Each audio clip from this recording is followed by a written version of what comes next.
I've got the Loupedeck here. I think this is a fantastic device. This has sped up my editing process tenfold. I've become so much quicker, and it's only through my own laziness or lack of time as well that I become slower. I'm going to run through a few of the things that I like, but I'm going to go through a few things that are not so great, that I think they could change, that I think would be pretty easy to change, and maybe some things I think they got wrong. But that's not to say it's not a great device. It is fantastic. They're about £250. I don't know what that would be in US dollars. I'll leave a link below so you can check that out. So down the side here we've got a few little buttons. We've got undo, redo, self-explanatory there. You've got a brush button which will bring up your brush tool. You have your star and colour ratings, so every time you press those you'll flick between star or colour. And then you've got your actual star and colour buttons. You have copy and paste, so that the copy isn't your general copy. So if you're pressing Command C on the keyboard, you'll have a few options that comes up that you can select and deselect and customize. This isn't customizable. This is generic. You copy the settings over from one to another, but it doesn't need to be anything else. I use that quite a lot, especially in weddings where I've taken a series of shots in a marquee, for example. The lighting's all pretty much the same. Copy, paste, paste, paste, paste, paste, and then you go back through them and just make sure that they're all roughly the same. So you've got your function button as well. The function button, when held down, will allow you to do some different little bits on here with other buttons. For example, the pick button. So if you press the pick button on its own, you'll just pick the photo, you'll flag the photo. When held with the function button, you'll reject the photo. You've got a zoom button this side and a zoom button that side. You've got your directional pad, which will select your photos. Coming along here, you've got the export button. You've got a before and after button. You have hue, saturation and luminance, which corresponds to these colour dials. You have a colour and black and white switcher, so you press it once for colour, you press it twice for black and white. And then you've got a full screen. You've got a little dial here which is your crop rotate dial, and essentially what that does is allows you to rotate the photo. I think, don't quote me on this because I very rarely use it, I think if you hold the function button while rotating, it will allow you smaller increments of rotation. You have 3 customizable buttons, or 2 customizable buttons and 1 customizable dial, so they allow you a limited amount of customization through the Loupedeck app. Now I've got this dial set to noise reduction. When turned with the function button, it will allow me to change the dehaze. My custom 2 button is switching between library and develop mode, and to be honest, I never use custom 3. I've got it set for something, I just don't know what. Now you've got a couple little buttons at the top here. These are your preset buttons. Now you've got 8 preset buttons, but really you've got 16, because these buttons work with the function button. So all of these can be assigned with a preset, and I'm really not sure if anybody's got more than 16 presets that they use regularly.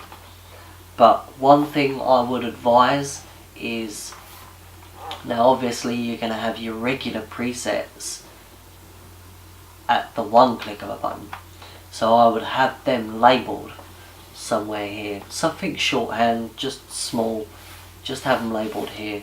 I really only use 4, so it's pretty easy to remember, but if you have more, I think it'd be a good idea to label. So let's move to explaining the hue, saturation and luminance, because that is something that I haven't long discovered.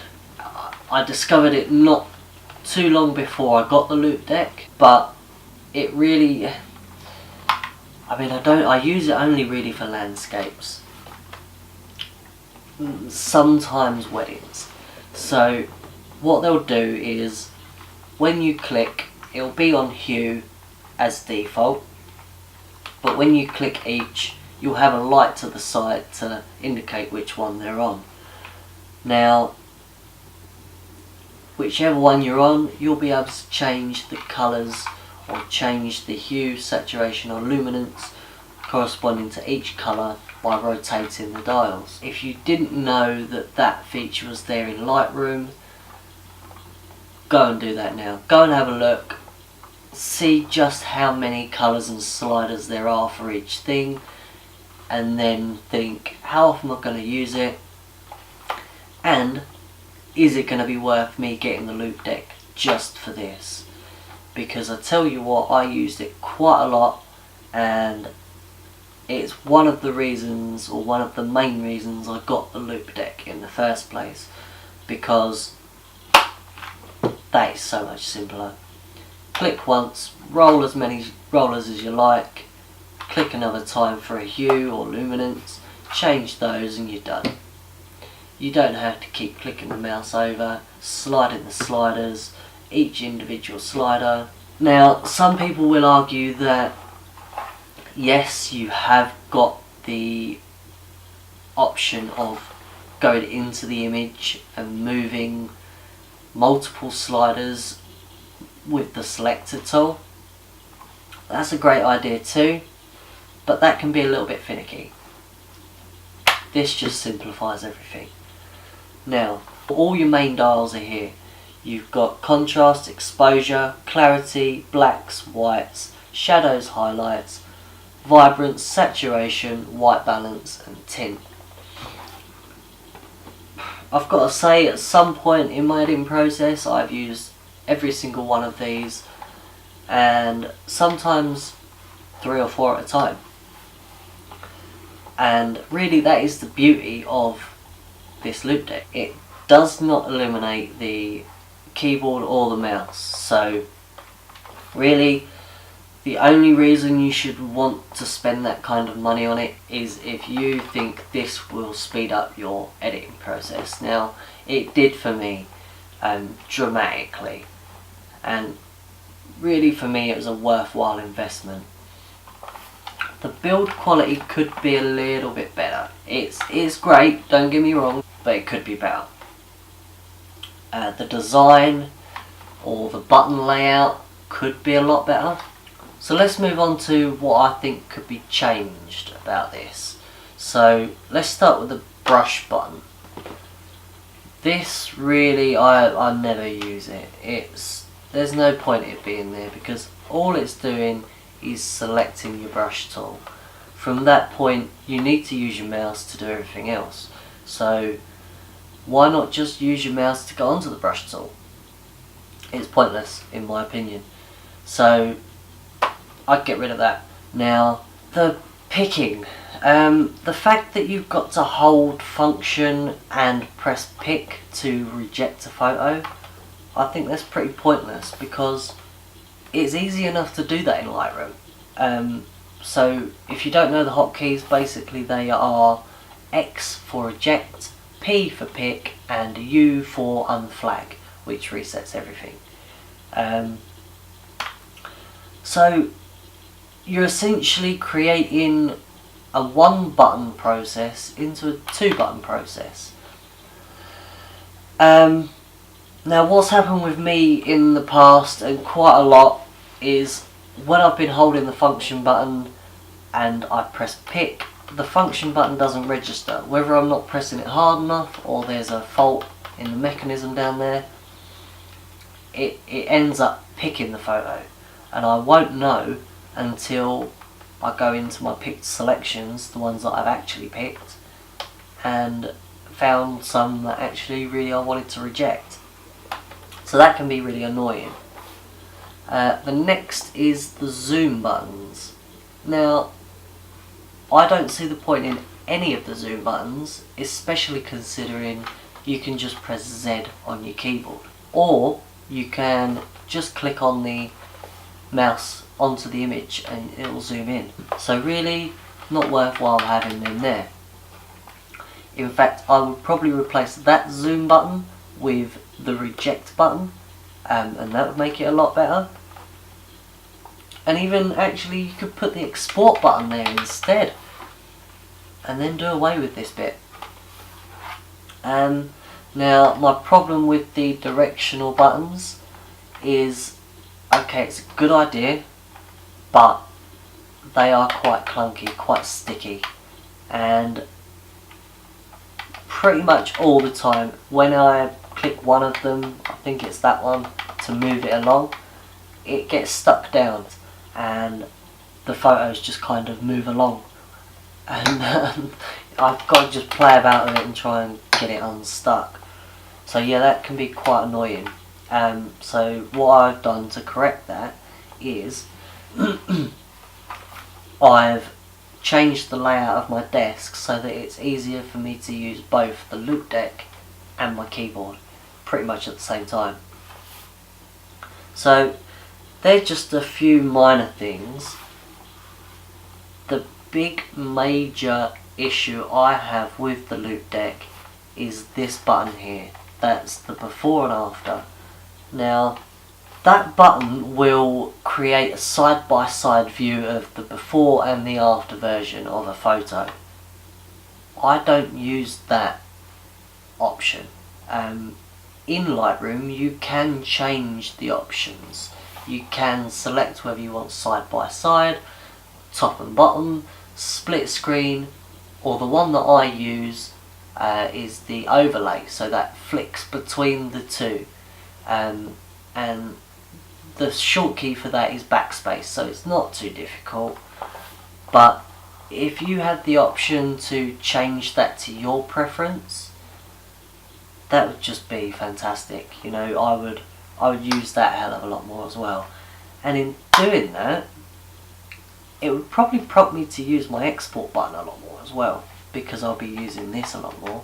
That's really all there is to say. There's not a lot more that I don't like about it.